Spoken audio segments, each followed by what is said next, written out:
Okay, I was saying good morning to some, good afternoon to others, good evening to still others, and maybe good night. Maybe some are listening in the middle of the night.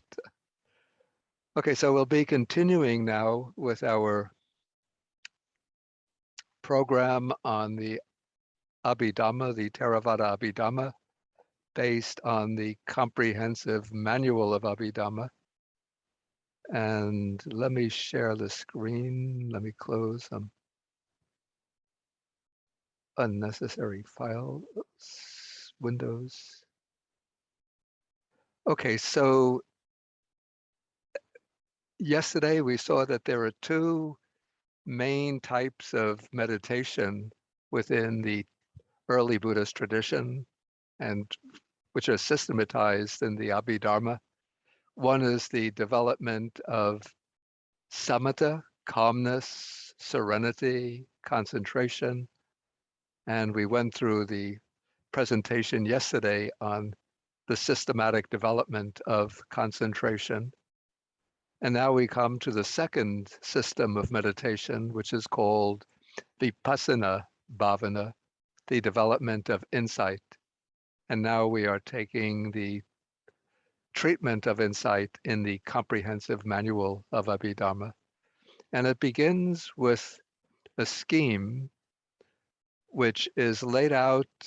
Originally, it's found in a sutta in the Majjhima Nikaya called it's sutta number 24 in the Majjhima Nikaya, the discourse on the relay of chariots, Ratavinita Sutta. And the scheme is one of 7 stages of purification. And we see them here. We have purification of virtue or conduct, purification of mind, purification of you, purification by overcoming doubt, purification by knowledge and vision of path and not path, purification by knowledge and vision of the way, and finally, purification by knowledge and vision. So those are the 7 stages of purification. And so the first purification corresponds to the aspect of the path concerned with ethical conduct, moral conduct. The second purification, purification of mind, is concerned with the development of samadhi. And then the last 5 are concerned with the development of wisdom. And it's in the last 5 that we especially find the stages of insight.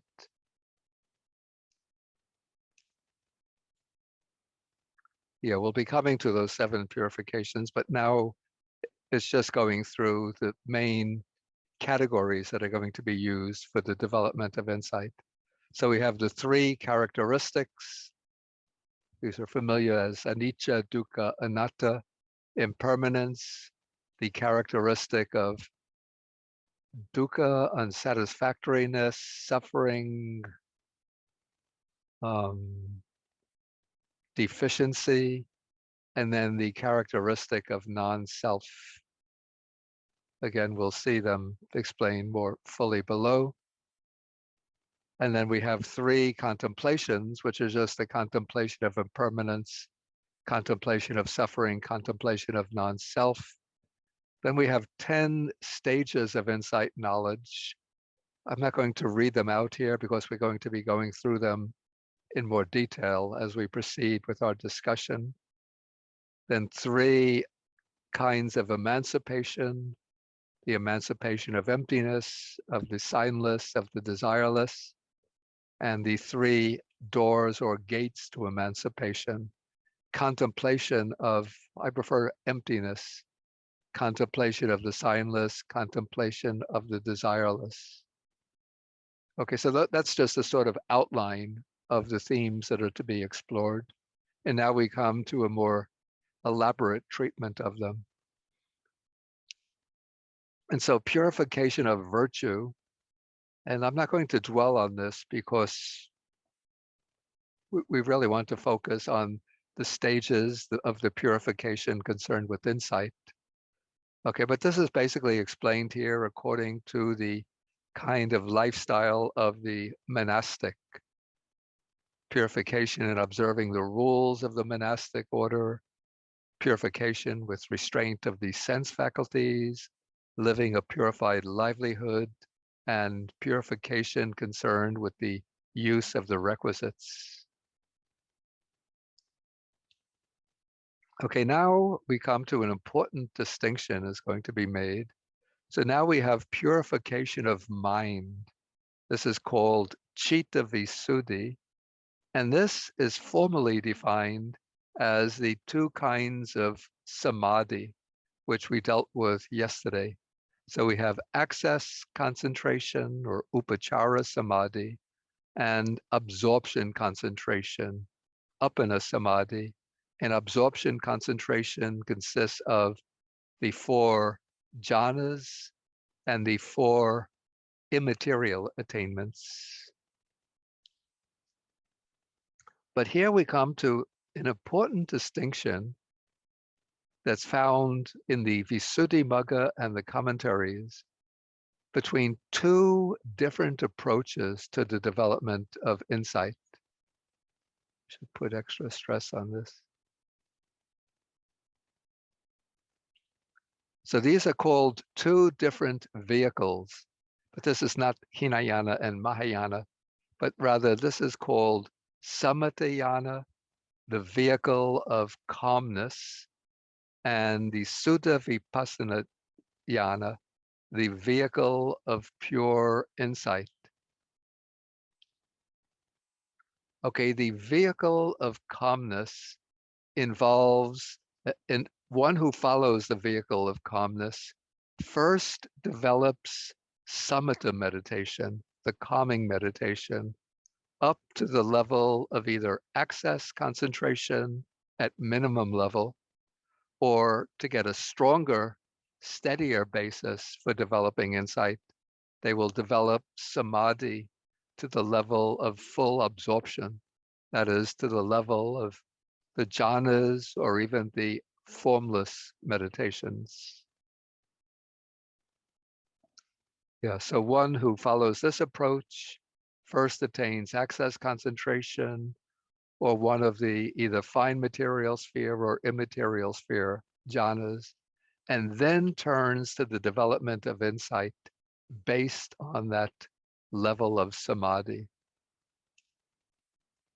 So for this meditator, the purification of mind consists in the prior attainment of either access concentration or absorption concentration.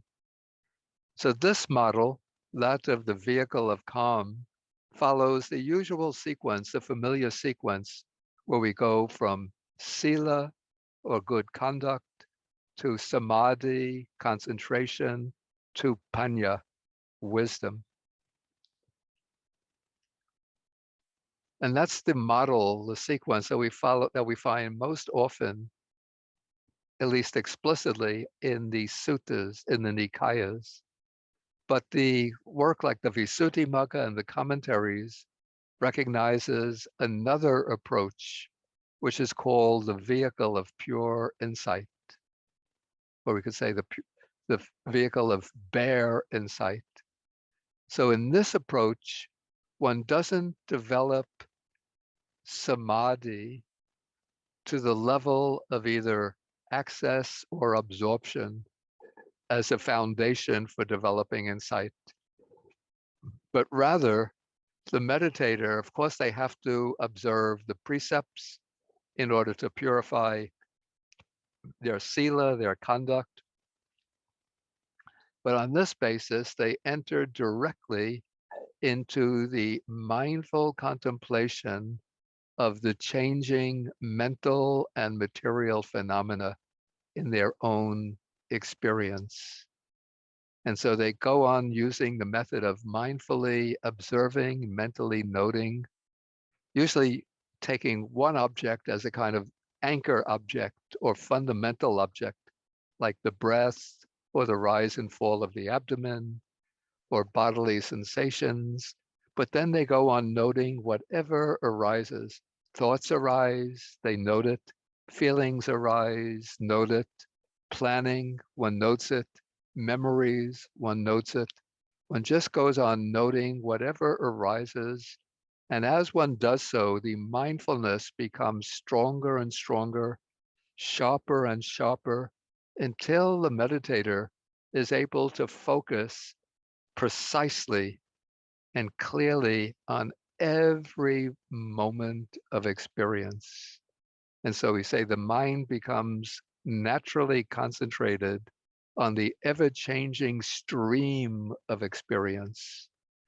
So in the vehicle of calmness, one takes one object and focuses the ideal is to focus exclusively on that object, for the mind to become steadily stationed, steadily focused on that object without any distraction on that one single object. But in this approach, one is focusing on the ever-changing stream of experience. But the mind is so strongly concentrated that it can follow every change in the stream of experience. It's sort of like diving into a river, or maybe sitting on the bank of a river and watching every ripple and wave of the river as it flows past. And so the concentration here is building up to a level equal to that of access concentration, but it differs from access concentration because in access concentration, one has a single object and one is just focused exclusively on that object. Whereas with this concentration, the object is always changing, but one is able to observe the moment by moment changes in the stream of material and mental phenomena. And so this is called momentary concentration, khanika samadhi, not because the concentration lasts only for one moment, then the mind is distracted again, but rather the mind is concentrated and able to observe each moment of experience as it arises and passes away. And so this momentary concentration is, in its degree of stability, it's equal to that of access concentration. And this counts as purification of mind for the meditator who follows this vehicle of pure insight. And sometimes that meditator is called a sukha vipassika, that is a dry insight meditator, because they develop insight without the moisture of the jhanas. Okay, so this is the purification of mind, either through, in the vehicle of calmness, gaining access concentration or absorption concentration, or in the vehicle of bare insight, gaining this momentary concentration in which the mind is fixed moment by moment on the changing stream of bodily and mental events. Okay, now we come to the third purification. This is called Purification of You, which is explained as the discernment or comprehension of mental and material phenomena with respect to their characteristics, functions, manifestations, and proximate causes. This is a rather elaborate way of explaining, but generally what one has to do in this stage is to be able to distinguish the material and mental events within the stream of one's own experience. And it's called purification of you because it helps to purify one of the wrong view of a permanent self. And the way this purification is arrived at is by discerning oneself, one's own person, as a complex of mental and material phenomena, which are interwoven, interdependent, but one sees them as occurring in this way without any self within them or behind them, as the controller, the master of experience, a lasting subject of experience. And the stage is also called the analytical knowledge of nama rupa, of mental and material phenomena, because it distinguishes these mental and material phenomena by way of their characteristics. We find a more elaborate treatment of this in this is in the path of purification. Okay,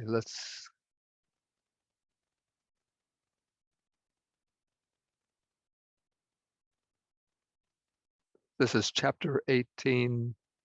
Sometimes it's too much detail, so I've just tried to highlight the main points. Okay, so it says, one who wants to accomplish this, that is to attain this purification of you.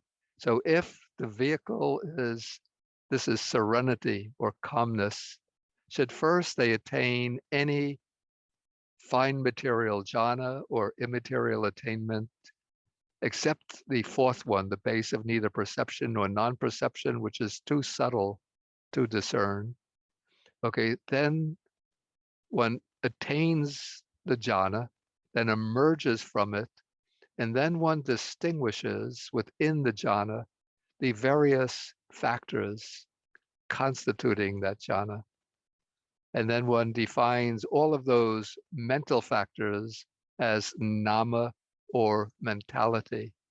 And then one examines the material body, which is the base for the experience of the jhana, and one distinguishes the material components of the experience, the primary elements and the secondary or derivative kinds of material form.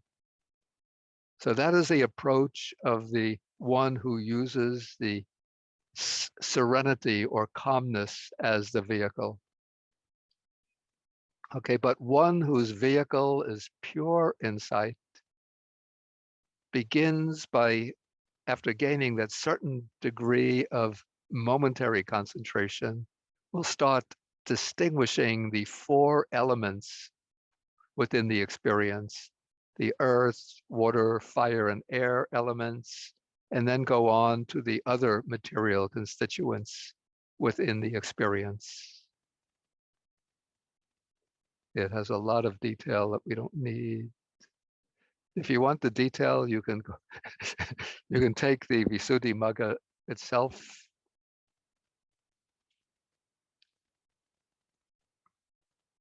But I think, yeah, this is the important part in paragraph 24. Okay, so the meditator defines the four immaterial aggregates. That's feeling, perception, volitional activities, and consciousness as mentality or nama. And he defines the material aspect of experience, the four primary elements and the secondary material phenomena as materiality. And then one concludes that over and above mere mentality, materiality, there is nothing else that can be considered a being, a person, a self, and so on.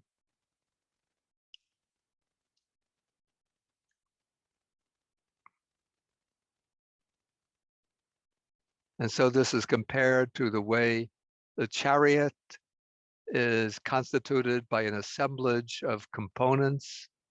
And we use the word chariot, but there's no chariot apart from or behind its the constituents, the components of the chariot. And so when we have the five aggregates come together, we say this is a living being, a person, a self, an individual, but those are just conventional expressions.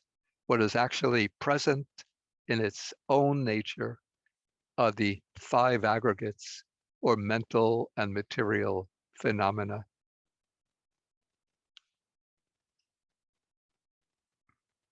And this is compared to a simile, let's see, another simile that's used to show the relationship of the interdependence of mentality and materiality. So it said that one has to be able to distinguish clearly between the mental side of experience and the material side.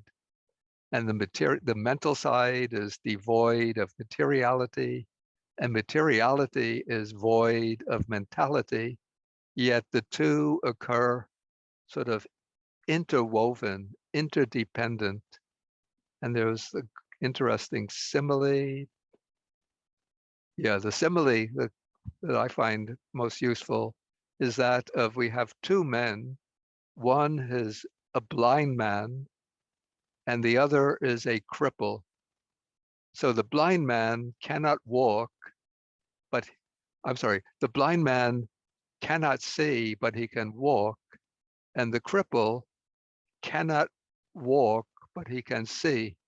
The cripple represents mentality, which knows things, but cannot act in the physical world. And materiality can act, but materiality or matter doesn't know anything.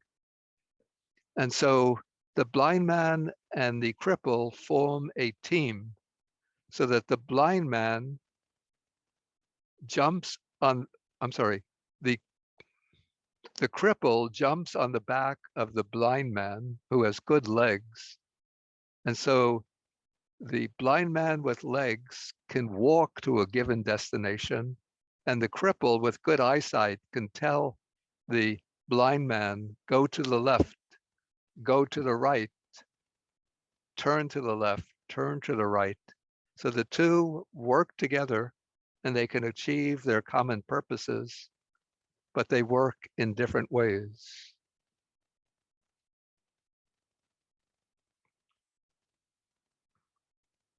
And so this is being able to discern the living being by way of the five aggregates, or more simply, mentality and materiality.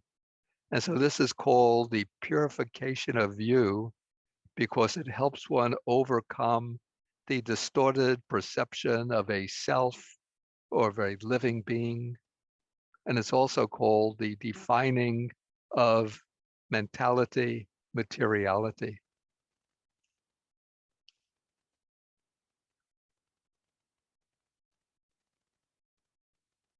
Okay, so that is the purification of you, the third purification. And now we come to the fourth purification.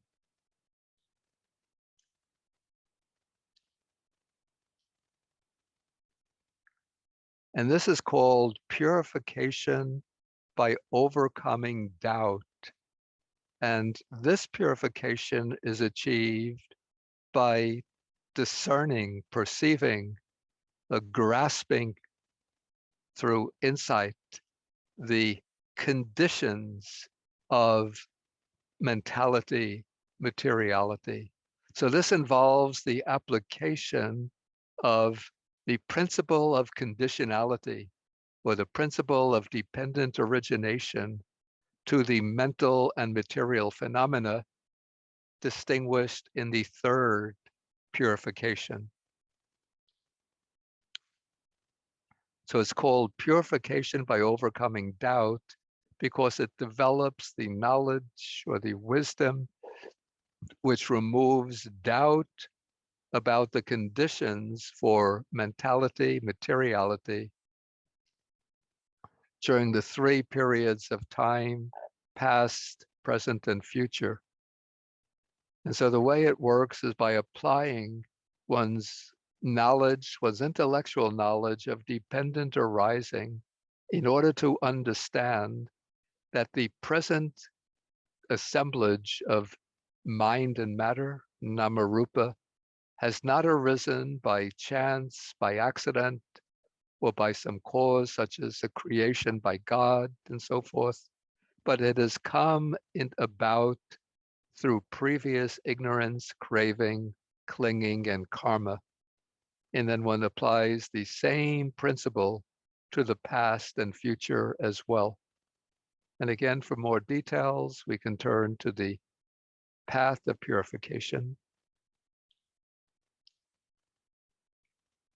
Okay, so, and this is chapter 19. So it says that the person who wants to accomplish this goes about seeking the cause and condition for mentality, materiality. And so this is just like a skilled physician when he encounters a disease, in order to treat it, he looks for the origin or cause of that disease. And so first he finds the cause and condition for the material body in this way. So he sees that this physical body has arisen from four things: from past ignorance, craving, and clinging, and from past karma. So those are the past conditions for the arising of the body. And then the present condition is nutriment or food, because the body can only continue to exist so long as it acquires food every day. So those are the five supporting conditions for the material body. And then for the mental factors, okay, you could see this in the immediate present, that due to the eye and visible object, eye consciousness arises.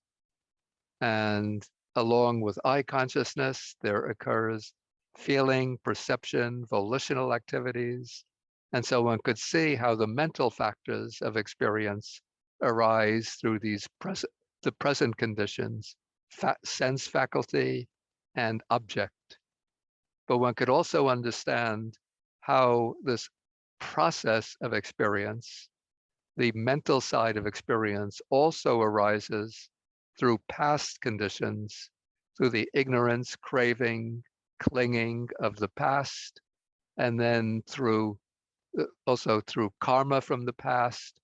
And in the present, it arises through contact. Those factors arise through contact. So when eye consciousness contacts a visible form through the eye, then there arises feeling, perception, volitional activities. So you're seeing conditionality operating in the present.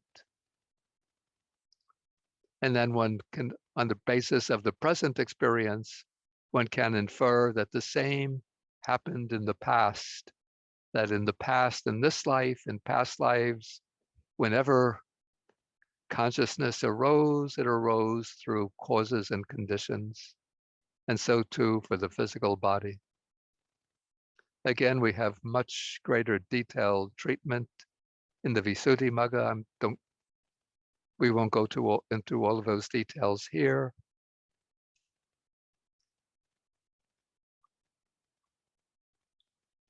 But the important point is that one sees through understanding conditionality, one sees that there is no doer over and above the act of doing, no experiencer over and above the occasion of experience. And so in this way, one is overcoming the wrong ideas, the wrong notions of a doer and an experiencer, a self that does the actions, a self that experiences the results of one's actions. But one sees how doing and experiencing are processes that occur through conditions.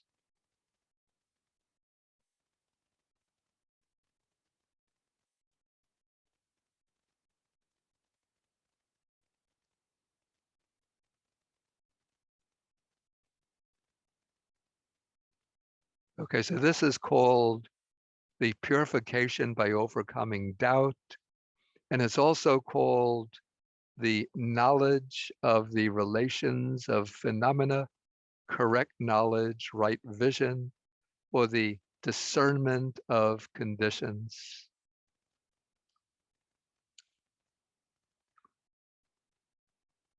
Okay, so that's the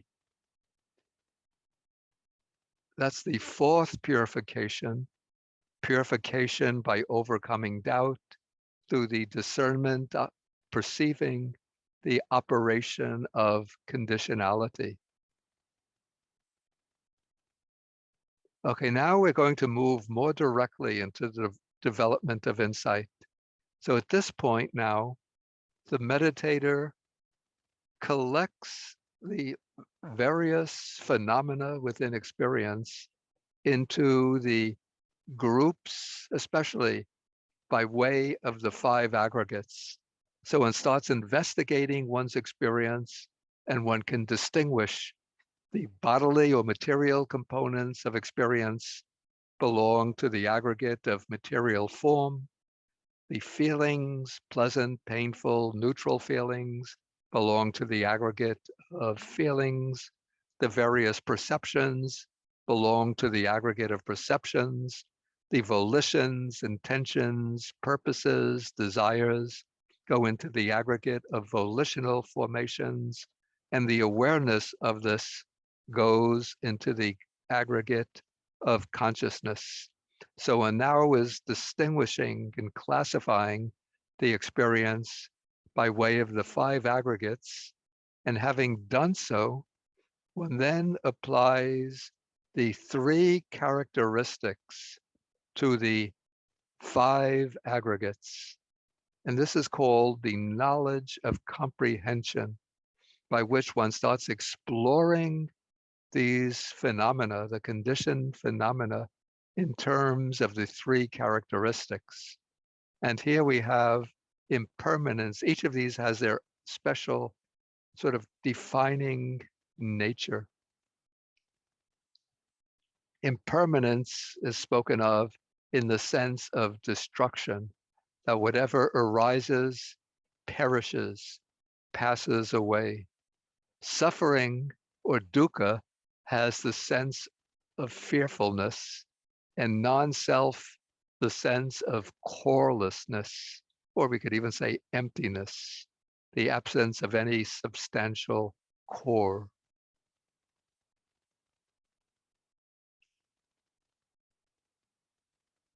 So let's look at the elaborate explanation of this. Okay, so this shows the preparation for knowledge of comprehension. So one first considers all materiality as comprised in the materiality aggregate, and so for the other phenomena, each in their own aggregates. And then at the next stage, one ascribes the three characteristics to the phenomena collected into the five aggregates. So all of these phenomena are characterized by impermanence in the sense of destruction, because they undergo destruction exactly where they arise. So as soon as they arise, they perish and pass away. They are suffering in the sense of fearfulness, because whatever is impermanent provides no stable security, and therefore it's a potential source of danger. And they are non-self in the sense of corelessness, because they lack any core of self, any substance or inner controller. Okay, so one applies the three characteristics to the phenomena included within the five aggregates.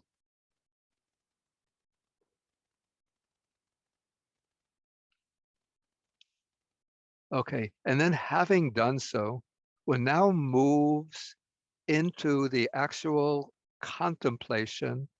Now we start to come to the insight knowledges, and those begin with the knowledge of rise and fall. This is the first true insight knowledge. One begins to observe the arising and passing away of all the phenomena included within the five aggregates. So now one is directly observing with insight arising and passing away, because the mind has become very well focused, very precisely focused. And so one starts seeing, we could actually start moving through each of the five aggregates, going to the material aggregate. One sees all the phenomena of the body arising and passing. Then one can move to the feelings and watch them arising and passing. And so to the perceptions, volitions, even consciousness, one sees arising and passing away.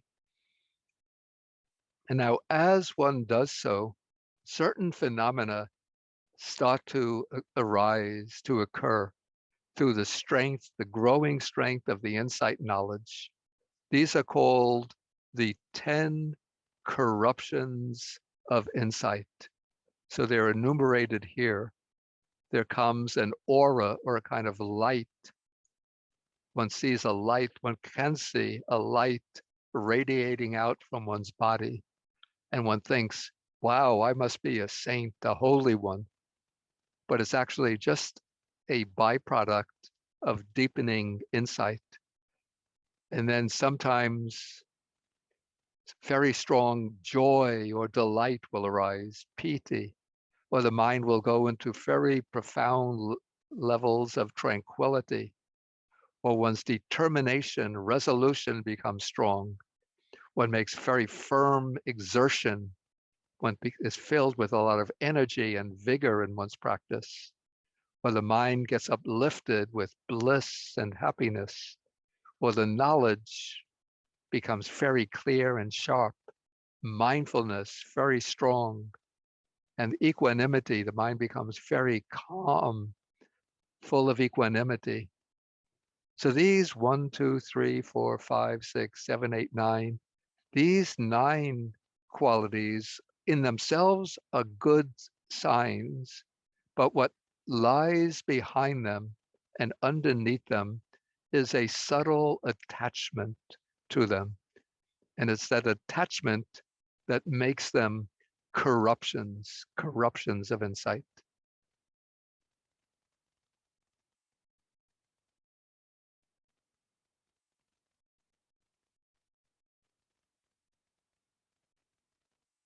Yeah, so this stage of insight where one is contemplating rise and fall, so that it occurs in 2 phases.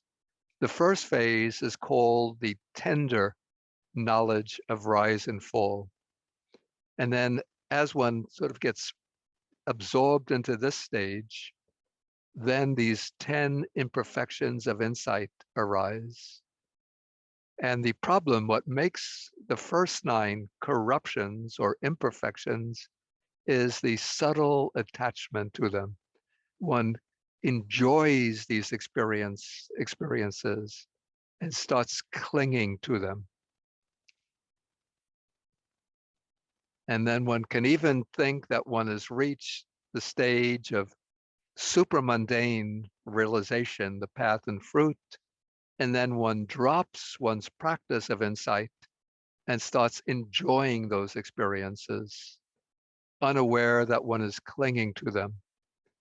But if one has proper discrimination, or if one gets the guidance of a good teacher, the teacher will point out that one shouldn't be attached to those states, that those are just the natural byproducts of mature insight. And so when one starts to experience these phenomena, one just contemplates them by way of the 3 characteristics as being impermanent, dukkha, and non-self, and then goes on with one's contemplation of insight without becoming attached to them. And so the ability to distinguish between the 10 imperfections as being not the correct path and the practice of continued insight contemplation as being the correct path. That is called purification by knowledge and vision of what is the correct path and what is not the path. What is not the path are these 10 imperfections of insight, especially the attachment to them. And what is the correct path is continuing to contemplate all the changing phenomena by way of rise and fall.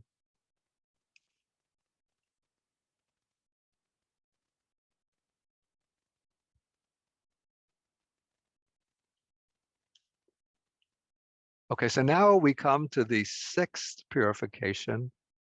This is called the purification of the way. Well, also we might translate this the purification of the practice, or actually fully it's purification by knowledge and vision of the practice. Okay, so the text says, when he is thus free from the obstacles to progress, the obstacles are those imperfections or corruptions of insight. As he practices, he passes through a succession of insights in regard to the three characteristics, beginning with the mature stage of the knowledge of rise and fall, and culminating in the stage called knowledge of conformity. So we have here 9 insight knowledges, which together are called purification by knowledge and vision of the way. Let's just get a quick overview of them through the chart.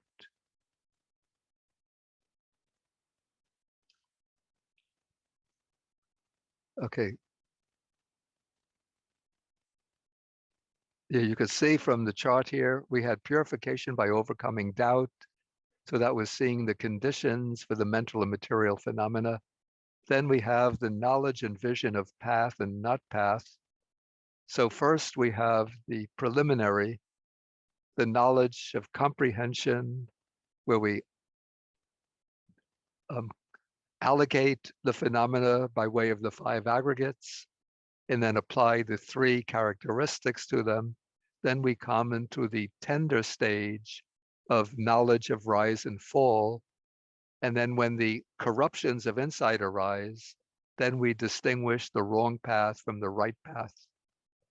So that all of those belong to the 5th purification by knowledge and vision of path and not path.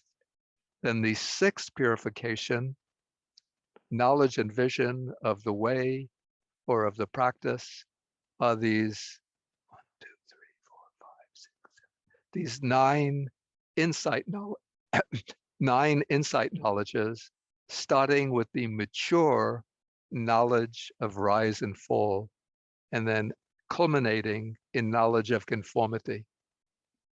Okay, let us go back to them now.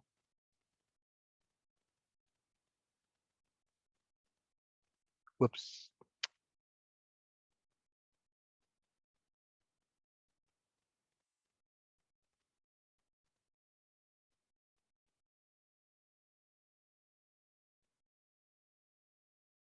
Okay, so these are the 9 insight knowledges. So first comes the mature knowledge of rise and fall. So this is it's the same as the previous knowledge, but after one has overcome those imperfections of insight, now this knowledge becomes mature and gains in strength and clarity. And one is observing in this stage, one is observing phenomena from moment to moment as they arise and pass away, arise and pass away. But as one is doing so, the samadhi or concentration is getting stronger, and the mindfulness is becoming keener and sharper. So at a certain point, the attention or the awareness of the arising of phenomena drops away, and one focuses only on the moment by moment destruction, falling away, and breakup of phenomena. So whatever one turns the attention to, it's just seen as a stream of phenomena breaking up and vanishing, breaking up and vanishing, breaking up and vanishing. And then from that recognition of dissolution, breaking up and vanishing of all phenomena, and in this stage, one actually alternates between one observes the phenomena under observation, breaks up and vanishes, and then one immediately turns the mind back on itself and sees how the mind that recognized the breakup and vanishing of the object also breaks up and vanishes. So one is seeing sort of in pairwise combination, the breakup and vanishing of object and breakup and vanishing of the mind observing the object. And all of this is taking place extremely rapidly. Okay, so as the meditator is contemplating the breakup of phenomena, one is actually focusing on the present phenomena, but one applies by inference one's contemplation to the past and the future, and one recognizes that all phenomena throughout all three periods of time are constantly breaking up and vanishing. And then one sees that one understands that all phenomena in all the realms of existence are necessarily unstable and therefore fearful or potentially fearful or insecure.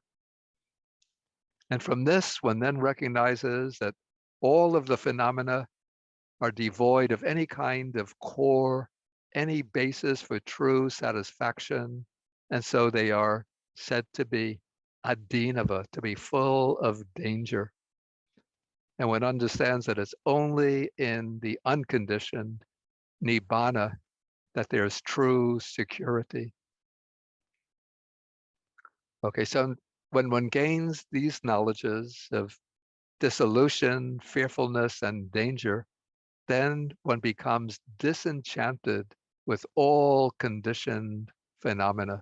So the mind sort of turns away from them. It loses its interest, its fascination with them. Its attachment loses the fascination with all conditioned phenomena in all the realms of existence. And then there arises a desire for liberation, the desire to be liberated from the whole field of conditioned phenomena and to be released from them.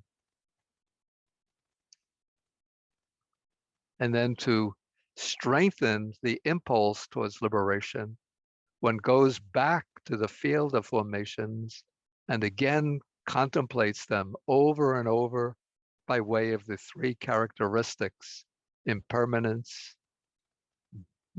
unsatisfactoriness or dukkha, and non-self. And so when he clearly reviews these formations as marked by the three characteristics, this is the knowledge of reflective contemplation.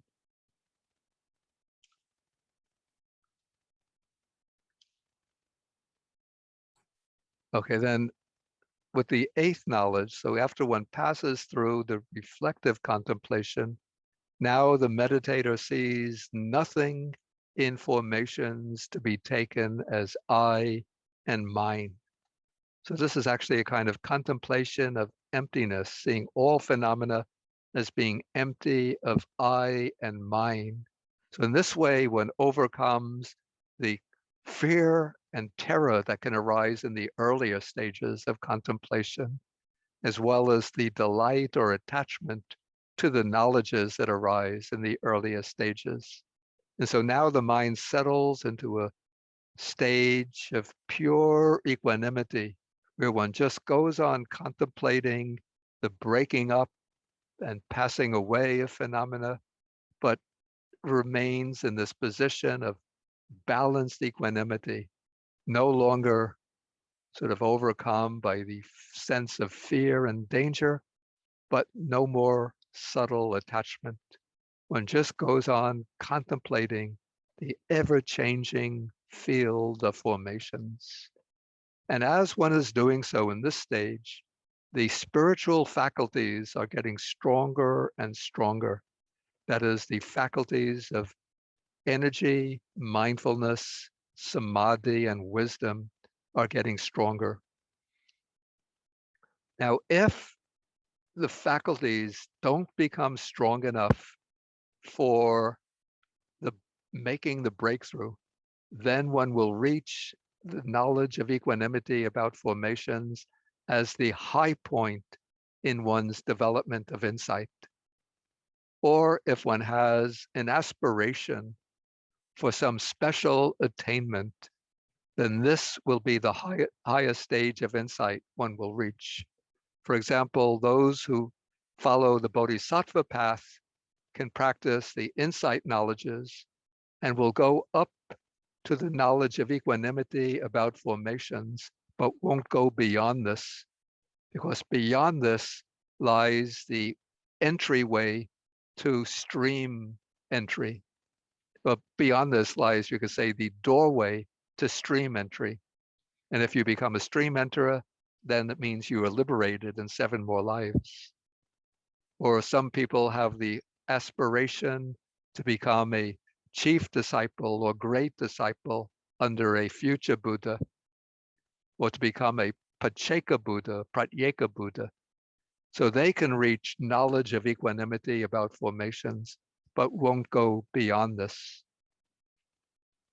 But here, the text will be describing the process for those who are going to go beyond equanimity about formations and reach the world transcending path of liberation. So that begins with the next knowledge, which is called knowledge of conformity. So this is the knowledge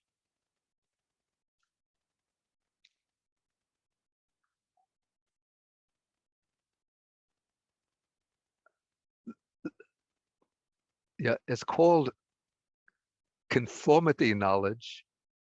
It said because it conforms to the functions of truth in the preceding 8 kinds of insight knowledge and in the path attainment to follow. And when one enters upon knowledge of conformity, this will be followed immediately by the process that will culminate in the world transcending path and fruit.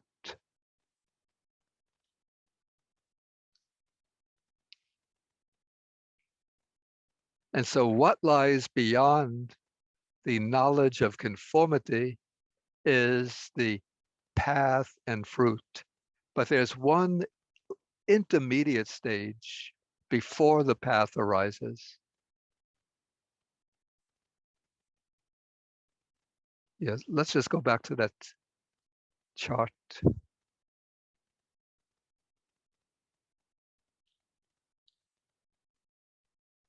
So from the chart, you could see that the high point in knowledge and vision of the way or the practice is the knowledge of conformity.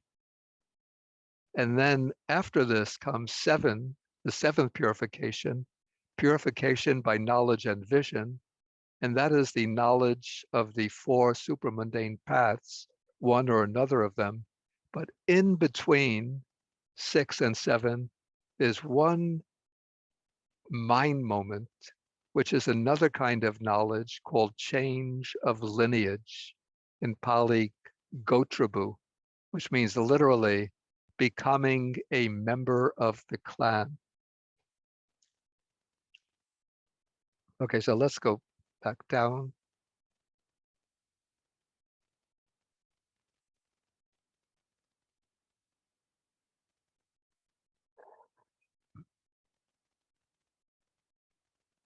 Okay.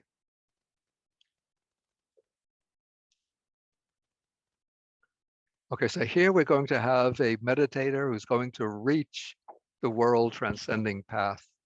So as he's practicing contemplation, the insight, he's engaged in the stage of equanimity about formations. Then at a certain point, the knowledge arises, the sense arises, the feeling arises. Now the absorption of the path will occur. Okay, so then the bhavanga stops. Then there arises naturally the mind or adverting consciousness. Then there come 2 or 3 moments of insight consciousness, having for their object any of the 3 characteristics, either but one or another of them, not all 3 now, either impermanence or dukkha or non-self. So these 3 moments are called, one is called preparation, the next is called access, the third is called conformity. That is the conformity knowledge. And so the knowledge of equanimity towards formations, together with the knowledge of conformity, together, those are called the insight leading to emergence. This is the insight that leads immediately and directly to the arising of the world transcending path, the path that emerges from all conditioned phenomena and directly penetrates nibbana, the unconditioned, the deathless element. Okay, so this is the insight leading to emergence. It's equanimity towards formations, followed by the conformity knowledge. Then immediately after that comes that change of lineage consciousness. And this is a citta that has nibbana as its object. And it's called change of lineage because it overcomes the lineage or the personality type of a worldling and is evolving towards the lineage of the noble ones, the Aryans. And then immediately after this, the path of stream entry will occur. Or it could be the path of the once returner, non-returner, or arhatship. But the first one to occur is the path of stream entry, which penetrates the 4 noble truths, understanding the truth of suffering, abandoning the truth of its origin, realizing the truth of its cessation, and developing the truth of the path. So this is the cognitive process of absorption at the supramundane level. And then following that moment of the path consciousness, 2 or 3 moments of fruition consciousness arise and cease, and then comes the fall back into the life continuum. And at that moment, when the mind returns to the life continuum, the person is no longer a worldling, but is now an Aryan, a noble one. And then after the life continuum, there comes something called a reviewing knowledge, by which one sort of looks back at the experience, what has just undergone. One reviews the path, the fruit that one has experienced, and nibbana, and one may or maybe one won't review the defilements that have been destroyed and the defilements that remain.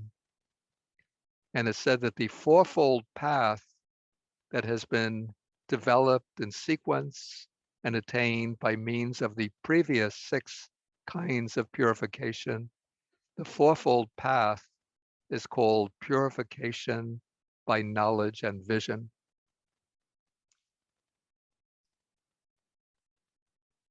Okay, we'll just look at some comments here.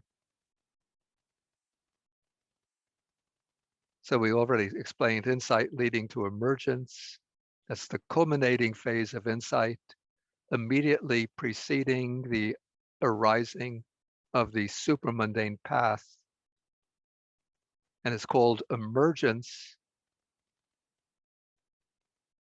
because it emerges from conditioned phenomena and takes nibbana as object, or subjectively because it emerges from the defilements. Then the change of lineage consciousness. This is the first citta that takes nibbana as object. And I already explained it's called change of lineage because it marks the transition from the so-called family of worldlings to the family of the noble ones. And then when the path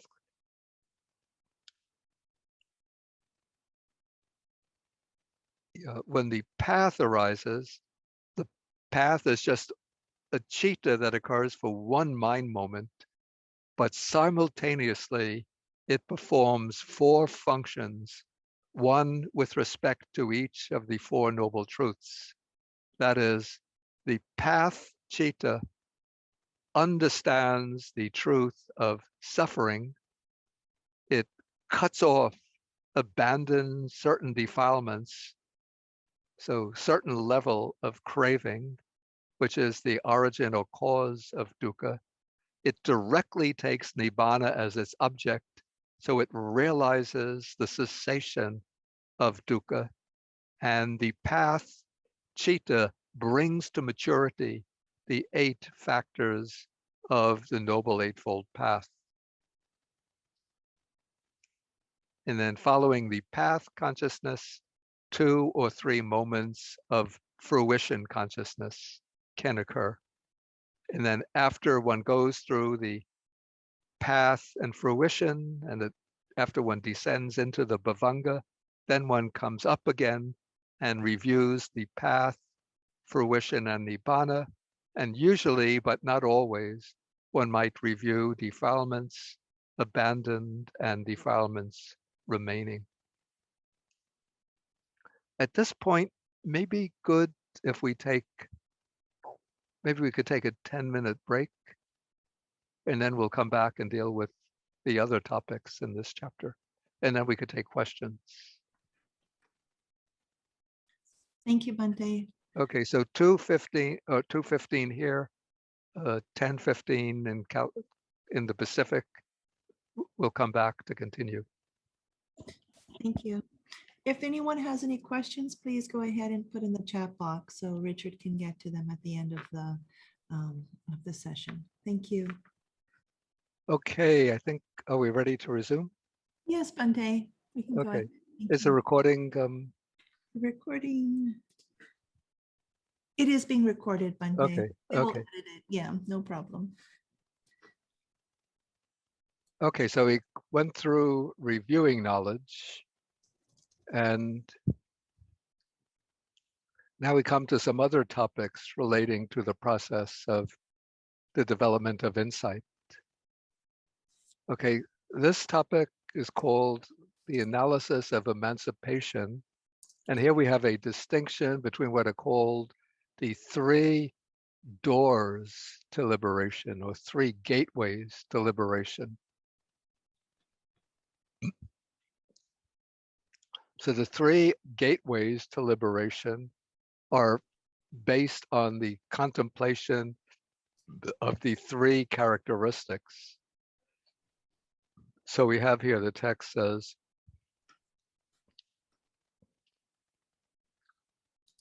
okay, the contemplation of not, and this is referring to the contemplation, each of these contemplations at the highest level, not just, say, an ordinary or low level contemplation of insight, but when one reaches the peak of insight where one is just about to enter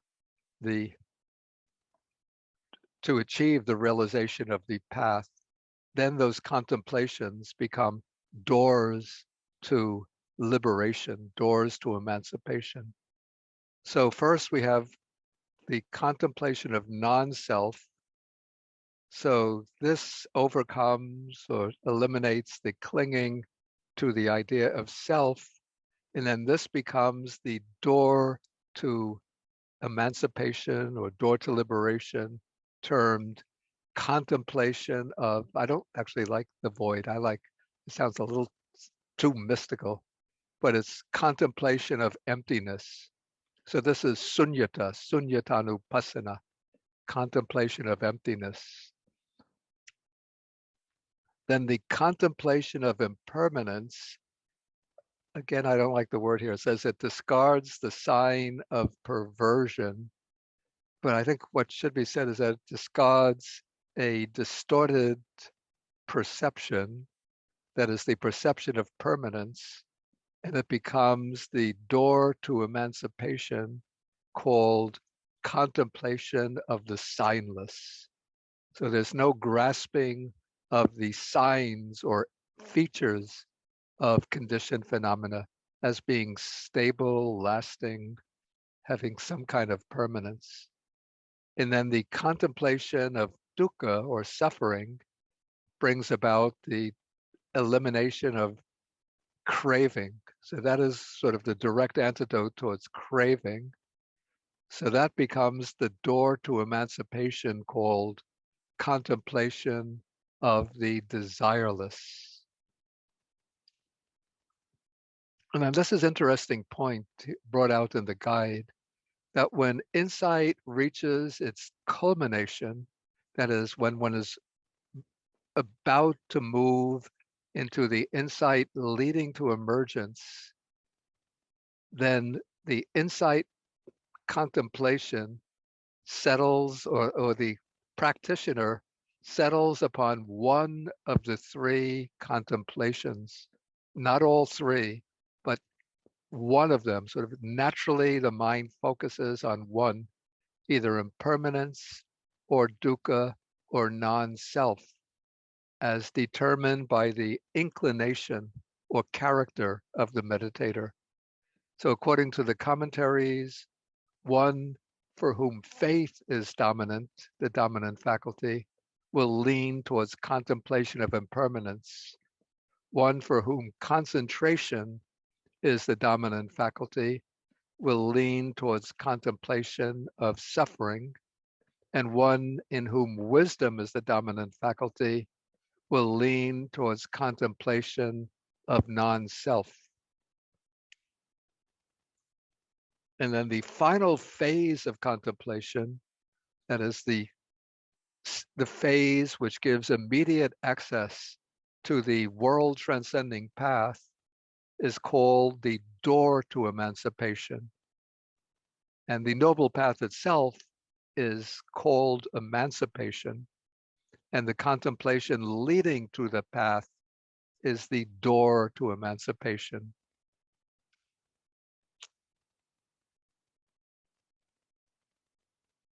Yeah, this we've already explained.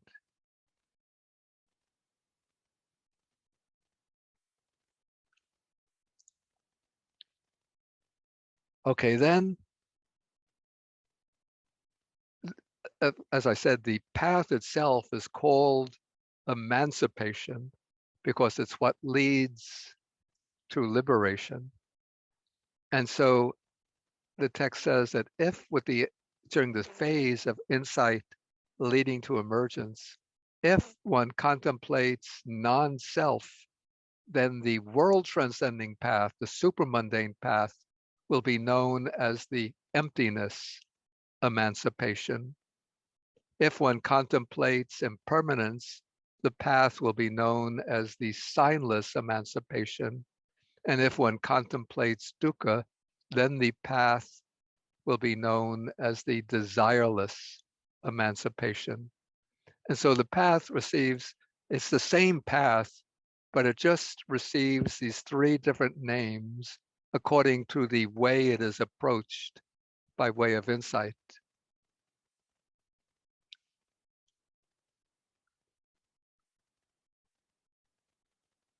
I'm just trying to think of an analogy, like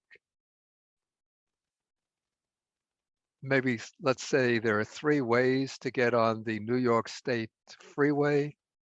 It's not called a freeway, New York State Expressway, or New York State Thruway. Yeah, so if you enter through one entrance, you could enter through one entrance, or one could enter through another entrance, one could enter the throughway through a third entrance.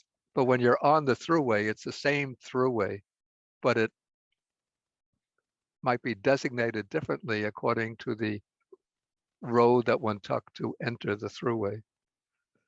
And then the fruit that occurs in the right after the path also receives these same three names according to the way of the path.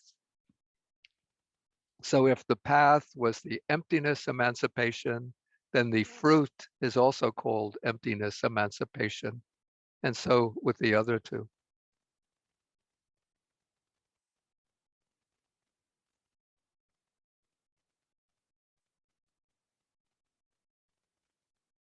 Okay, maybe at this point we could take some questions.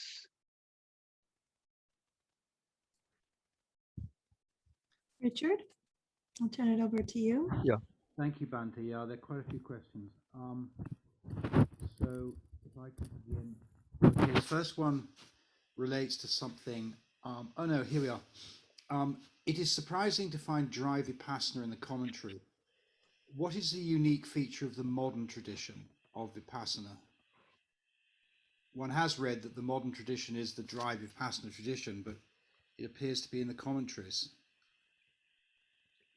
Yeah, it derives from the commentaries, and one doesn't find the expression dry insight practitioner in the Nikayas themselves. But it seems to me that there are many suttas that we encounter in which usually a monk comes to the Buddha and says, I want to go off into seclusion to practice. Please give me some advice, some guidance. And then the Buddha will give some way, usually some way to contemplate things. Like he'll say, contemplate whatever arises as impermanent, or contemplate the five aggregates as dukkha, or contemplate the six sense bases as non-self. So it seems here that the Buddha is not instructing the monk first develop samadhi, then develop insight, but he's just giving direct guidance in developing insight. And that could be the prototype for the model of the dry insight meditation.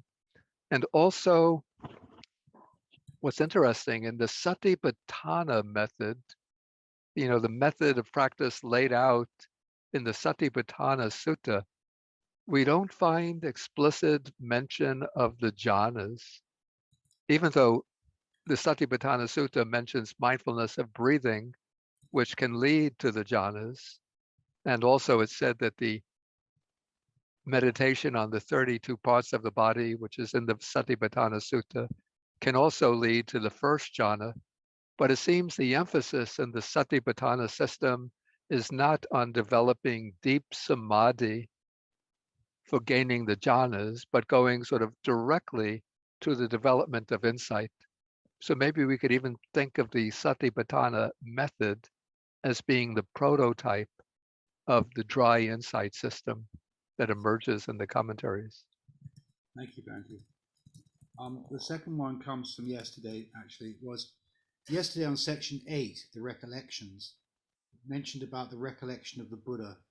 In Chinese Buddhism, Amitabha is a very popular recollection. Does Amitabha exist? Does Amitabha exist? Yeah, I guess.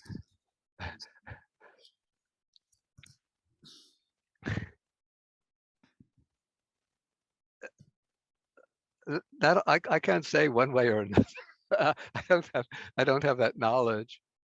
But let us say that in order to practice recollection of a Buddha and get the benefits of that practice, since all Buddhas have essentially the same qualities and can be described by the same designations, it doesn't really matter, in my mind, whether a particular Buddha has existed historically or not. But any Buddha can be taken to represent the ideal qualities of Buddhahood. And really what one is contemplating through an individual Buddha are the qualities of Buddhahood, rather than a Buddha in their particular individual identity. Thank you, Bhante. Here's a third question. Some Abhidhamma teachers are saying that going to a meditation retreat is wrong practice, as it gives the impression there is something I can do to achieve something. Can you elaborate a little bit more about that? I've heard some people speak in that way, but I have to say, I think that that's a wrong understanding of what practice involves. I mean, if one goes to a meditation retreat and one thinks, I'm going to achieve this, I'm going to achieve that, so that then I can paste a post on my Facebook page, I went to a retreat and I attained 4 jhanas, or I went to a retreat and I became a stream enterer. Of course, then it's wrong practice. But I mean, the Buddha again and again says, meditate, O monks, do not be negligent, strive diligently, make an effort, don't be heedless, be heedful. So the Buddha and all of the great Buddhist masters through the ages have encouraged their disciples to undertake the practice and to strive diligently. So one is not doing this to get some attainment that one could add as a trophy to one's personal ego, but one is striving in a practice to dissolve and to eliminate the sense of ego. So I don't see how that can be a wrong mode of practice. Thank you, Bhante. Does a meditator using the vehicle of pure insight ever enter into a jhana state? I think definitely that can occur. Yeah. On the flip side, does a meditator using the vehicle of calm, after having achieved jhana, ever experience the momentary concentration of the other vehicle? Wait, recite that question again. Does a meditator having achieved jhanas from the state of calm ever experience momentary concentration?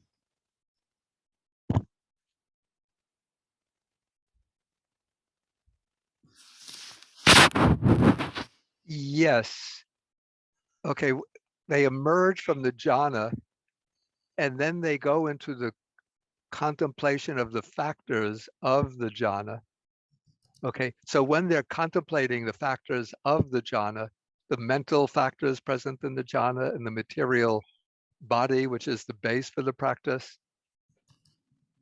they're doing that with a kind of momentary concentration, because when they're doing that contemplation, they're not absorbed in the jhana, but they've emerged from the jhana and they're contemplating the constituents of the jhana. So we could call the kind of concentration that they use in order to contemplate the factors, that can be considered a momentary concentration. And it's not a concentration that lasts just for one moment and then disappears. It's a continuous concentration, but the objects are changing.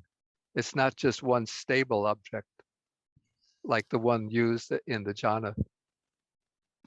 Thank you, Bhante. Then there's a question here. Could one say, just like shamatha leads to samadhi, does vipassana lead to mindfulness? I'd put it more accurately the other way around, that it is mindfulness that leads to insight or the vipassana jnanas.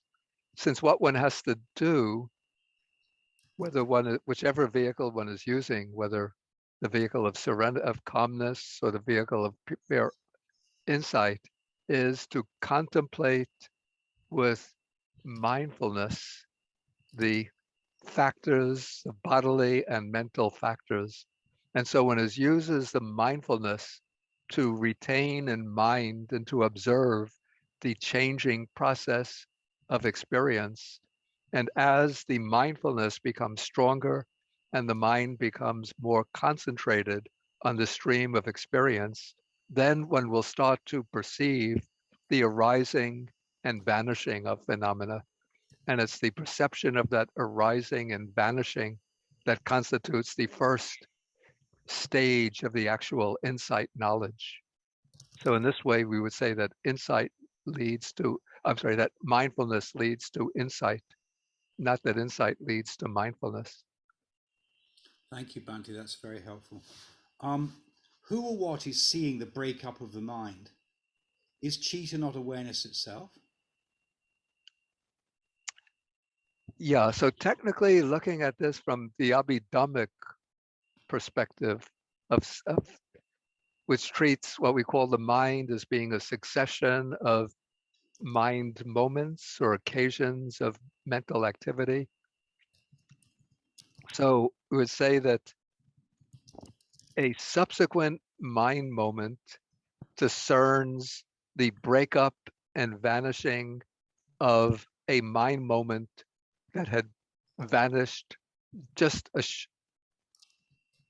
very short period earlier. I see. Yeah, so it happens in very, very quick. It's a very, very quick succession. So it might seem in experiential terms that one is watching the breakup and vanishing of the present mind itself. But in terms of sort of like putting it under a microscope of Abhidhammic type microscope, then we would say that it's a subsequent mind moment, which is just arising a split second after the previous mind moment. So it's that subsequent mind moment that perceives the breakup and dissolution of a previous mind moment. Thank you, Bhante. If a stream enterer falls back into the life continuum, how have they found the deathless state?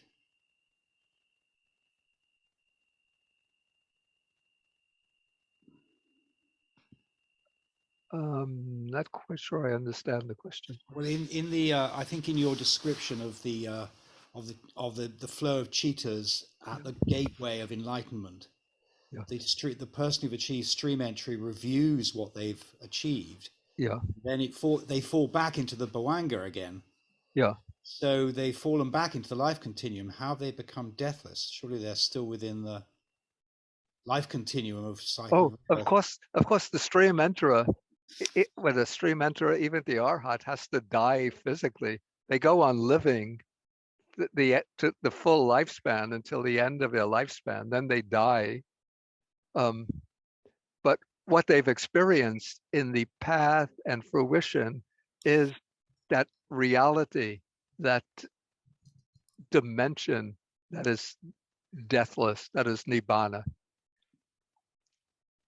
And then even though when they go through the path and fruit of stream entry, so that is what is occurring within that particular process of chittas, the cognitive process.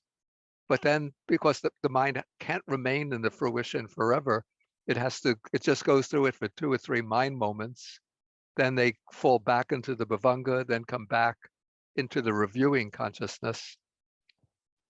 But even though they leave the path and fruition experience, but once they destroy those fetters, those defilements, they are a stream enterer forever until they go to the higher stages. They don't fall back to the stage of being a worldling. I mean, I think reverse the question: does a stream enterer have a bhavanga? Is there still a bhavanga? Even the Buddha has a bhavanga. There is still a bhavanga. Okay. Yeah. But isn't the bhavanga a conditioned phenomenon? Yeah. Even, I mean, in the case, even for the Buddha, the 5 aggregates are conditioned phenomena.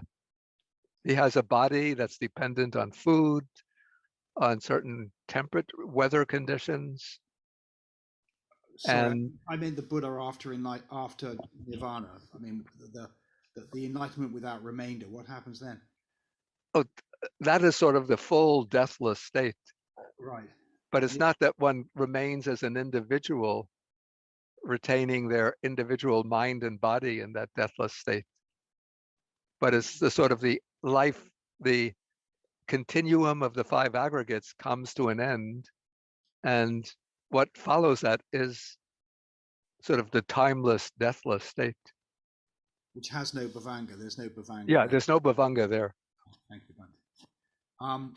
You said, and this is related to the same thing about chitta and mind. You said in a mind moment, a chitta occurs. I thought a chitta was a mind moment. What's the difference between these two terms? Yeah, a chitta is a mind moment. Maybe I I should have said that the citta endures only for one moment. I see. Yeah, Yes. it's just a clumsy expression of. Thank you, Bhante. In access concentration, events are to be noted from a focal point, but are dreams also significant, and are they to be noted?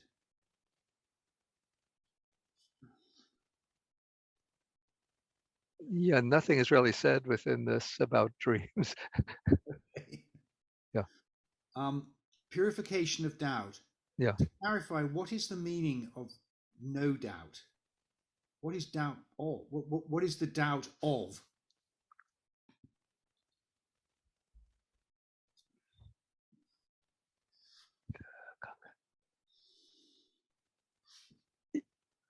Yeah, it's being doubtful in the sense of not knowing, not understanding.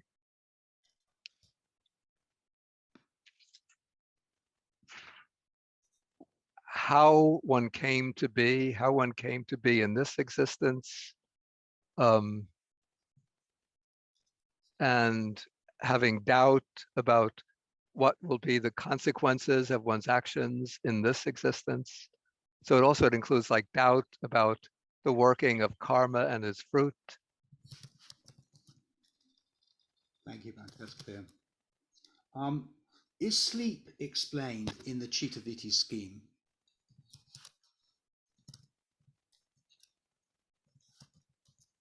I don't recall it being actually discussed, but I think what we could say is that in a state of sleep in which dreams are occurring, those would be states in which there is the mind or cognitive processes are taking place, in which the mind is sort of in the dream, the mind is emerging from the bhavanga state during the dream and entertaining mind or processes which are not dependent on immediate sensory input.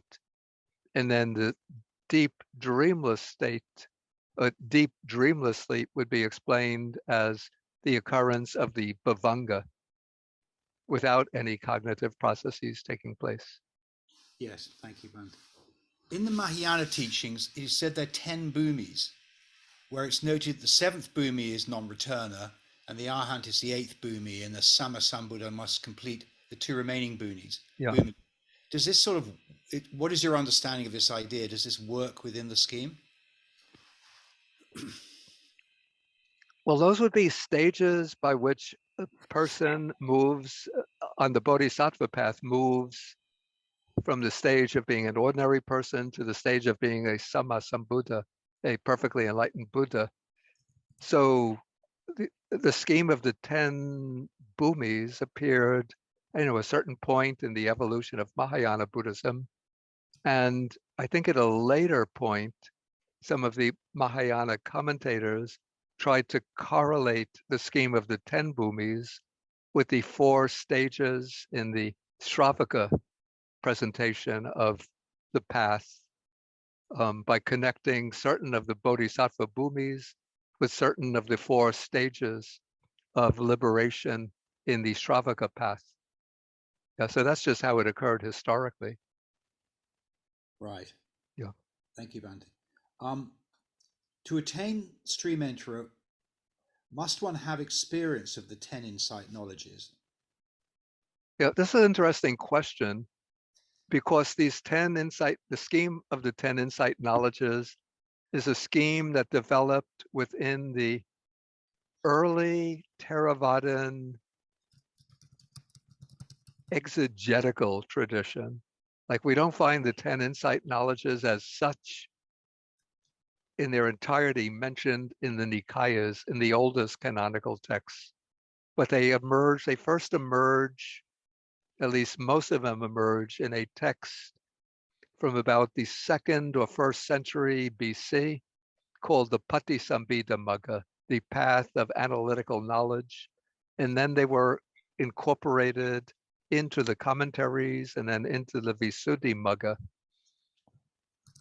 And so it seems to me, my personal opinion, one doesn't have to go through, in fact, all these 10 insight knowledges are to some extent, I would say, a bit artificial, but certain of the stages certainly one would go through, particularly, I would say, the insight into arising and passing away, and then into the insight into dissolution, or into dissolution, and then the knowledge of disenchantment. And then it would seem, of course, there are counterparts to those knowledges mentioned in the suttas, but it seems that the later stages, again, it's attempts by later Buddhist analysts to weave together themes that are indicated unsystematically within the suttas and to integrate them into one integral path. Okay, Right. there are some more topics that I wanted to cover, so I think maybe we should. Okay, Bhante, we'll stop there. If we have Yeah, time, we'll if take we it. have time, then we could take the other questions. Okay. Okay, so now we're going to come to the analysis of the individuals. So those who have gone through the path and fruit. Okay, so first we have the one who has reached the path of stream entry, abandons 3 fetters. In terms that there is a scheme of 10 fetters. So they abandon the coarsest of the 3 fetters, which are, one is called, I don't like this translation, it's an older translation, personality view, which really means the view of self, the view of a self existing among or behind the 5 aggregates. Then doubt about the Buddha and his teaching, and then adherence. Again, I don't like this translation. Adherence or clinging to the idea that liberation can be gained just by observing rules and undertaking certain kinds of ascetic practices. Okay, so one eradicates these 3 fetters and one gains unshakable confidence in the Buddha, Dharma, and Sangha, and one becomes free from the prospect of rebirth in any of the 3 lower states. That is the hell realms, the animal realm, the realm of the pretas or afflicted spirits. And when one becomes a stream enterer, then one will be reborn at most 7 more times. And there are different types of stream enterers, but we don't have to look into those details now. Okay, at the next level, okay, somebody becomes a stream enterer and they might remain satisfied with that. I'm thinking I've done enough. I'm now assured of liberation in 7 more lives.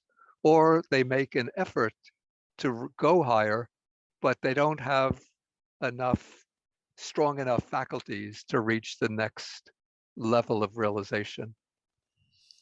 But now we're going to take somebody who's going to proceed to the final stage.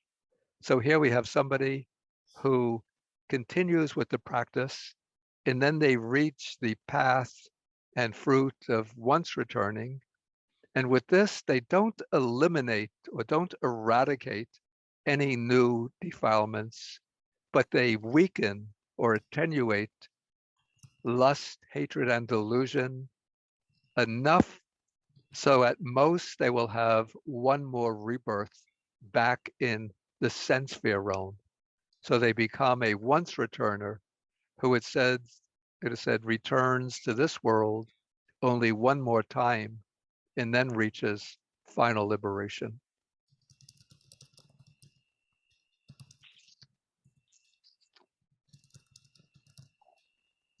And actually there is a distinction of 5 kinds of once returner. But again, you can read this on your own. I won't go into all of the details here. But if you look at it, it turns out that somebody who becomes a once returner could actually take 2 more rebirths.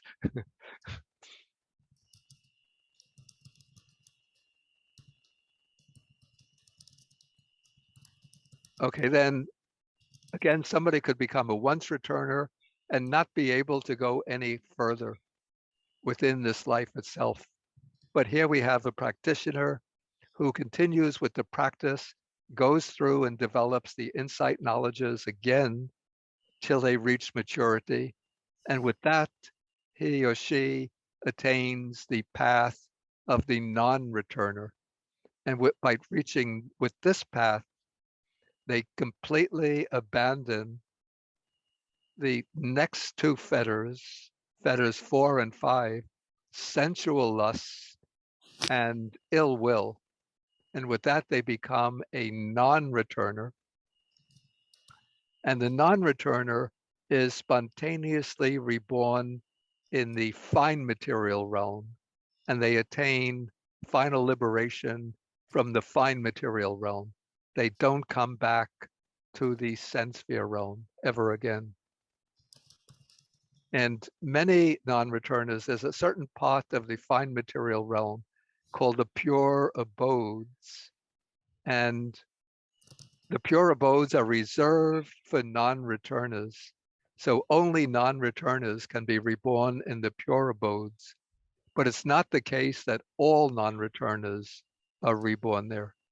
But the non-returners can be reborn anywhere in the fine material realm or even in the immaterial realm. But they never come back to the sense sphere realm. And again, there's a classification of different types of non-returners.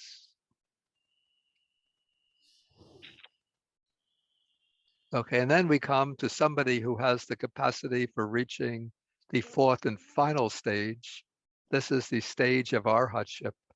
So here the practitioner again goes on developing their insight, goes through the insight knowledges, and when they reach maturity, they attain the path of arhatship. And with this, they completely eradicate all the remaining defilements. And then they become an arhat, who is said to be keen asava, that is one who has destroyed the asavas, the taints. And usually it's said that the remaining defilements eliminated by the path of arhatship are the 5 higher fetters.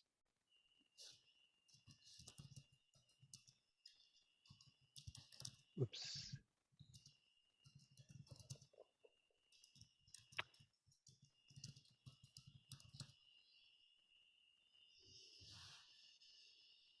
Yeah, the 5 higher fetters. Oh, I didn't want this.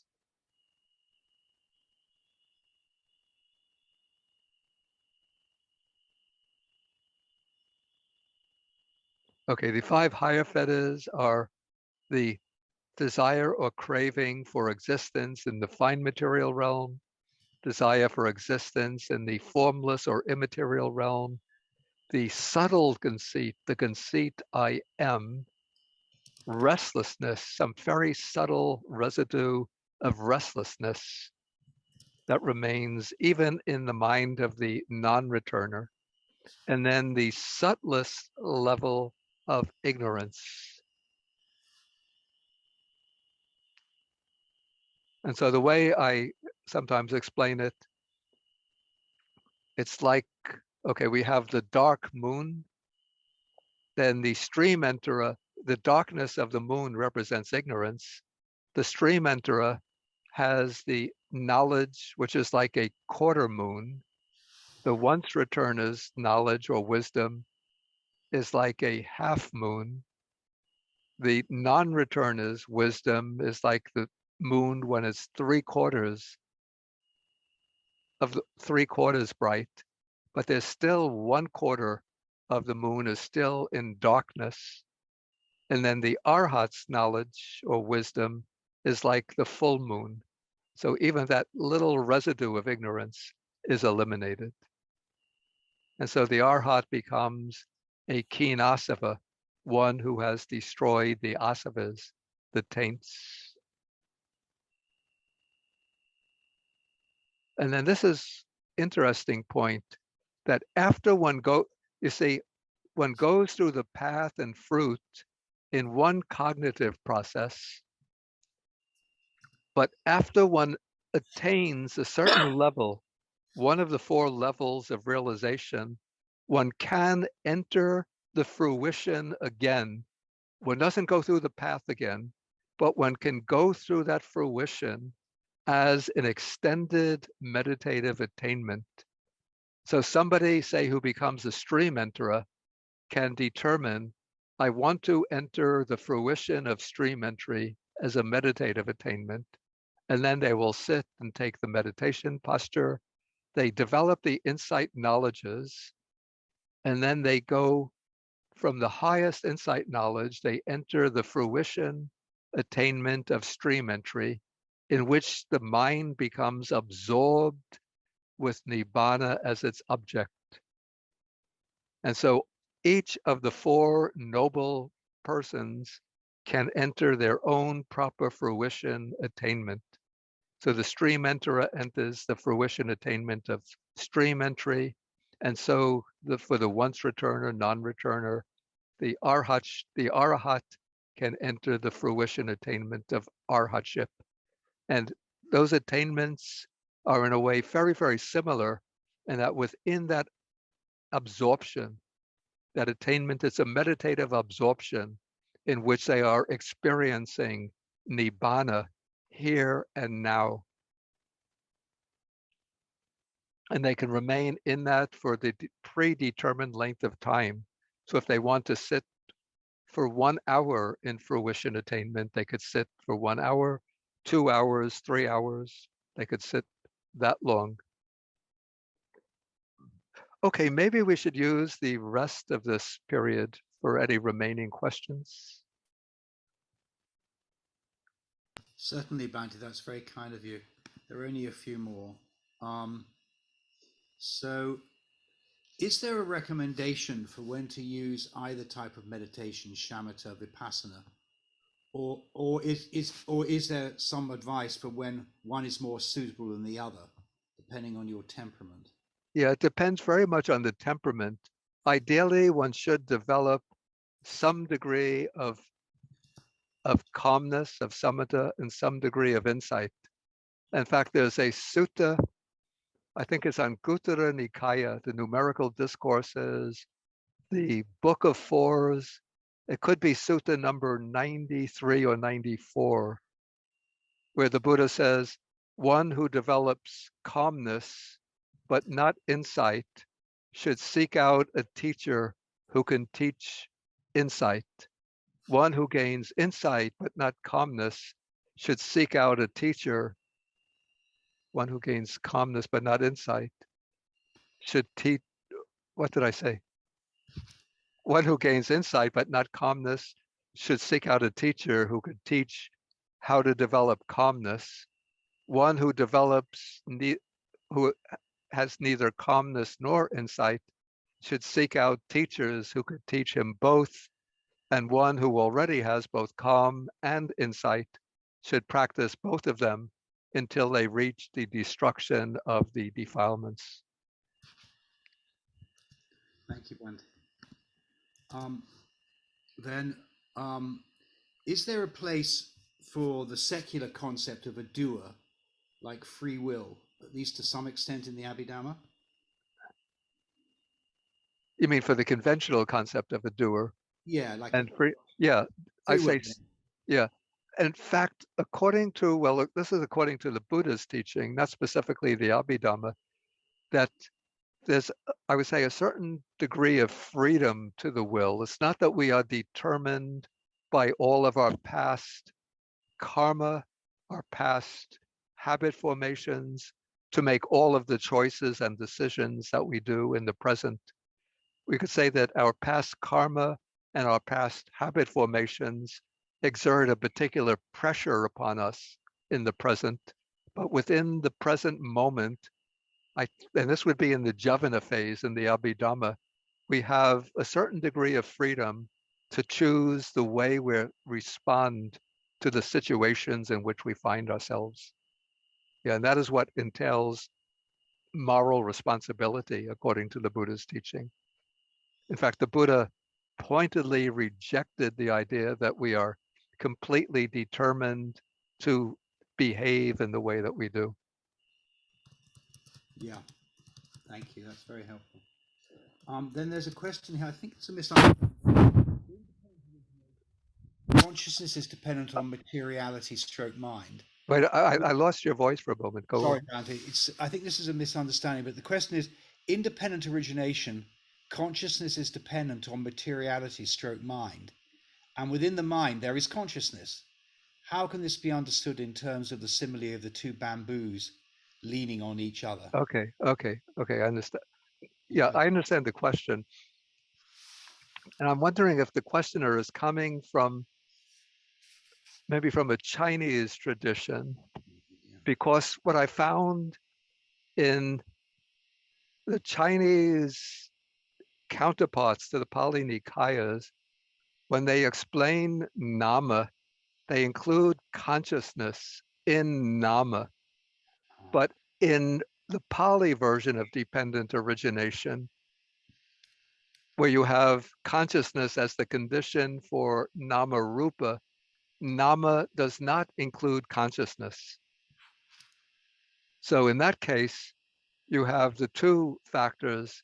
Consciousness is the condition for nama rupa is the condition for consciousness, but nama is defined as feeling, perception, volition, contact, and attention, not including consciousness. So that's in relation to dependent origination. But in the Visuddhimagga system for purification of view, that is not taking dependent origination. So they're looking at the totality of the individual.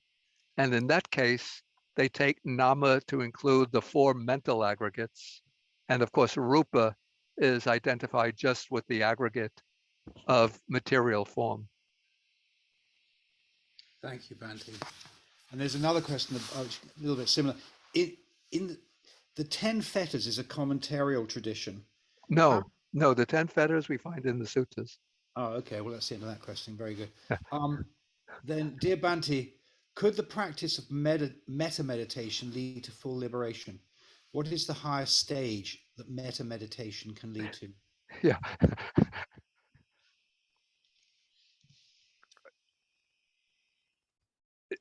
Yeah, there's a very famous British Buddhist scholar named Richard Gumbridge, who proposed the rather controversial thesis that metta meditation can lead on its own, could lead to full liberation. And the texts sometimes say that, the suttas say that the metta meditation, when the Buddha is teaching Brahmins, he says that metta meditation is the path to union with Brahma, because the Brahmins aspire for union with Brahma. And Richard Gombrich says union with Brahma is, the Buddha is using that as a metaphorical term for the attainment of nirvana or nibbana. Professor Gombrich presented that argument in his early book. I think it was called How Buddhism Began. And then I wrote to Richard Gombrich. I wrote to Richard Gombrich. I wrote a review of that book back in the late 1990s, and Richard Gombrich read that review. And then I read the text of a lecture that he gave in Britain, in which he said there's a certain American monk in Sri Lanka who takes the text very literally, who can't understand the metaphorical intent of the text. And so he criticized me on this point. And then I knew that he was referring to me. And then I wrote him a long letter, about 5 pages, in which I quoted all the passages from the suttas in which the Buddha praises the development of metta to the highest level where it can lead to the jhanas. But he says that much is not enough. You have to go on to develop insight into the 3 characteristics. So I quoted a large number of texts and I sent it to Professor Gombrich. And I never got a reply from him. But then he published a later book called what the Buddha thought, in which he still maintains the same position. But there's so much evidence in the suttas that metta is part of the path of samatha meditation or samadhi meditation. But to gain actual liberation, it has to be supplemented by the development of insight. Thank you, Bhante. How would a meditator know Aryan, the stage of the Aryan has been attained? Yeah, this is actually an area where there's a great deal of room for misunderstanding or misinterpreting one's experience, overrating one's experience. And so I have to say it's very difficult to know with absolute infallible precision that one's reached a certain stage.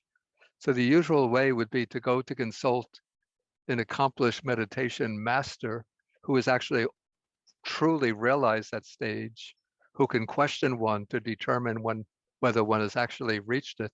But it's very difficult to find meditation masters who have actually realized that stage.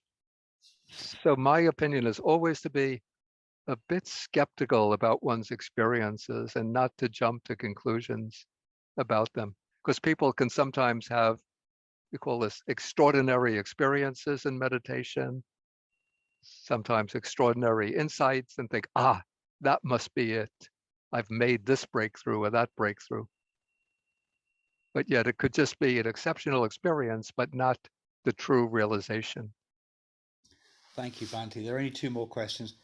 When you're so deep in meditation, how does the mind become more clear about what is happening? It is like when we're totally asleep in the deepest meditation. How can we come out of it?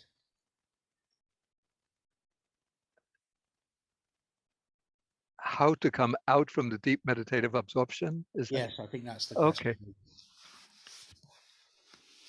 I mean, if one can go into a deep meditative absorption and one could extend it in time, that's good in itself. But of course, within the absorption, one can't do the actual contemplation with insight. So what one would do is make a predetermination, that is, if one has some kind of control over one's meditative state. So one would make the determination, like to go into say a jhana for maybe a half an hour, then emerge, and then one could use the concentrated mind of the jhana in order to investigate with insight. But if one doesn't have the power of the jhana, then after a certain time, the mind will just automatically come out from the state. Yes, thank you, Bhante. What is it called when meditative attainment maintains itself in post-meditation for days or weeks?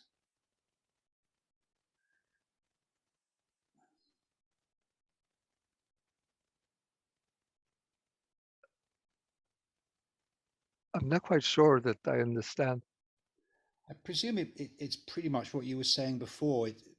The idea being that the clarity that is achieved from meditative attainment lasts in the Okay. post-meditation state. So maybe somebody attains a deep meditation state, then comes out, and then there's a kind of residual calmness, clarity, equanimity, Yes. maybe easily disposed to go back into meditation or into a meditative absorption. Yes. I don't know a technical term for that. I know that such experiences occur, but we don't have a particular term for that. Thank you, Bhante.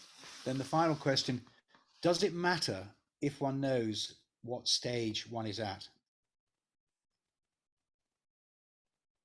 I would say it's probably useful to know, but again, there's always that risk of overrating oneself.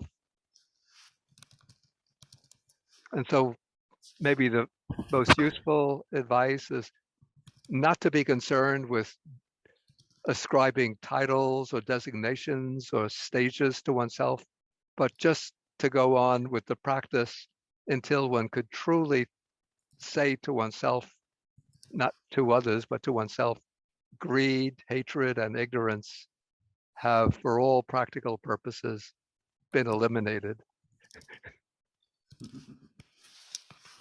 Well, Bhante, that's all the questions. And may I, from my own side, thank you so much Mm. for your patience. We've had, I don't know how many classes now, it must be 20 nearly, and each one has had 30 questions. So you must have fielded 600 questions, I should think, something like that, with great patience, erudition, kindness, decency, and humor. It's been wonderful, Bhante. Thank you so, so much. I'd like to, from my side, say thank you, Bhante, really. Okay, and thank you. I'll hand back now to Wang Mo, who will wind up the session.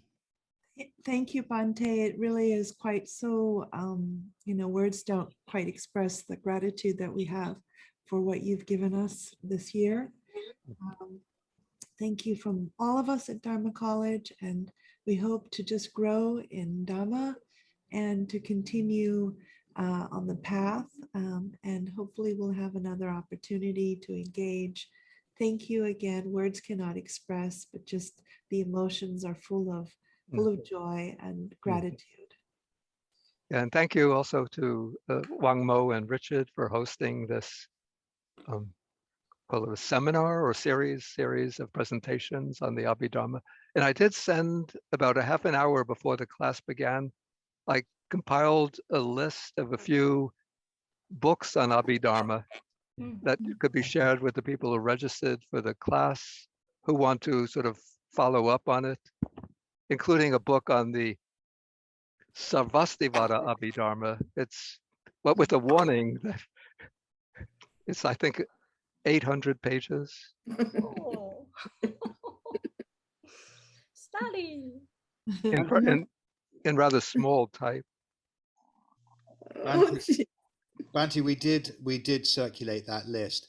And is there any chance you're using a highlighted version of the manual here? Yeah. Is there any chance you could? I mean, I realize it's your secret notes, but no, it's not secret in there. Well, is it possible you could share that, because that's incredibly helpful? You're highlighting the important points within the manual. Yeah, I could. Yeah, is that permanent highlighting? It probably is, I think. It's permanent. Yes, if it's possible, that I'm sure people would love to see that. Does it go all the way through? No, maybe it only goes that last section, maybe. I think I have several versions of this file. Oh, I don't want to ask you to do that. That's No. But I would have to look for the other one. I think I must have highlighted when I did chapters 4 and 5, maybe 6. Use the other version to highlight. Not intentionally, yeah. I'd be delighted to have both, just to see. Yeah, I could send you both. Thank you so much, and we'll circulate those with the group. Yeah. We'll be sending out the recordings in about a week, maybe less than that. And of course, all the recordings are available on the YouTube channel. And we'll also be sending you a link to, if you'd like to stay in touch with Venerable Bhikkhu Bodhi directly through the monastery. And again, we would like to say thank you so much to the Buddhist Association of the United States.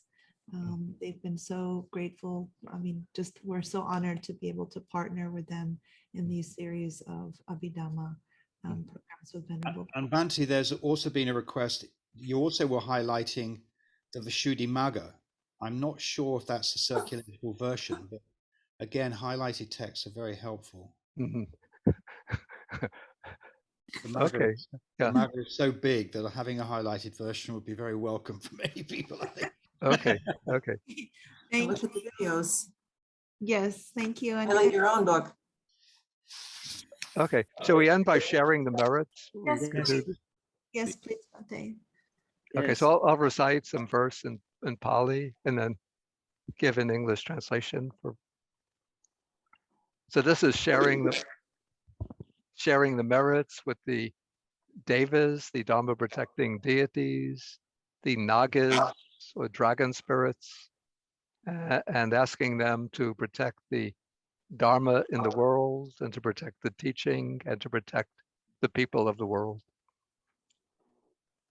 Akasata Chabumata Deva Naga Mahesika Punyantang Anumoditva Chirang Rakantu Sasanam Akasata Chabumata Deva Naga Mahesika Punyantang Anumoditva Chirang Rakantu Desanam Akasata Chabumata Deva Naga Mahesika Punyantang Anumoditva Chirang Rakantu Mam Parang. Okay. Sadhu. Okay. Sadhu, sadhu. Okay. Thank you, Bante. Sadhu, sadhu. Okay. Thank you. Thank you, Thank you, Bante. Bante. Thank you, Bante. Stay Bante. safe. Bante. All mahalo. Everyone.